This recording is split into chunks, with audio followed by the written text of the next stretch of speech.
And Cesar says, nothing doing. This is going to be another anthropologist from Stanford or San Jose State coming down to ask us insulting questions. Yeah? So tell him I'm not home. So Cesar hid out across the street from Richard's house. My dad comes the first night, comes back the second night, and Helen knows he's going to come back a third night. So she says to Cesar, Cesar, I'm not going to lie for you anymore. If you don't want to talk to him, you tell him. So Cesar reluctantly is there that night, won't let my dad even in the door. They talk out in the driveway. My dad explains what he wants to do. Cesar agrees to invite people over.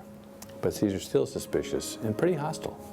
So he hatches a plan, because at the time Cesar was a smoker, and his plan was when he moved the cigarette from his left hand to his right, that was the go-ahead to start insulting my father and just kick him out of the house.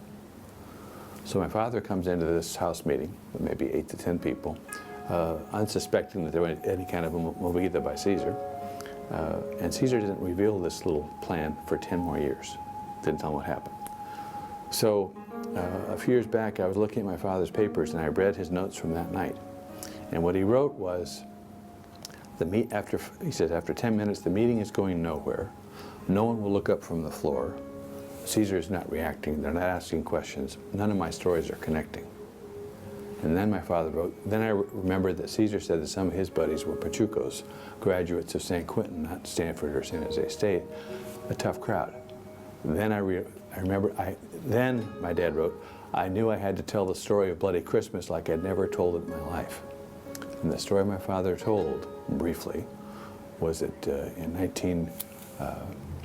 early 1950s, a group of 3 or 4 Mexican Americans, several of whom were veterans of World War II, on Christmas Eve night were coming out of a restaurant in East LA around midnight, and they were arrested by the cops for being Mexican American. And they were taken into the Hollenbeck police station, and there was a drunken revelry of cops, of 40 or 50 cops, and they went after these poor guys, and they beat them black, blue, and bloody all night long.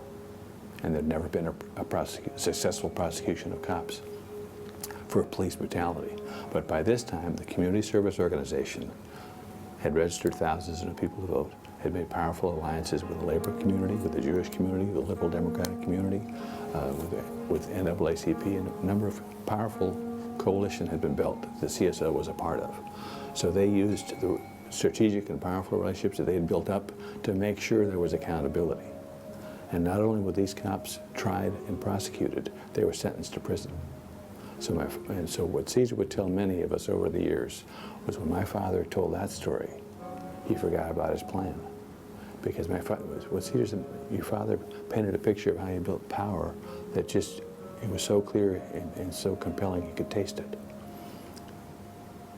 So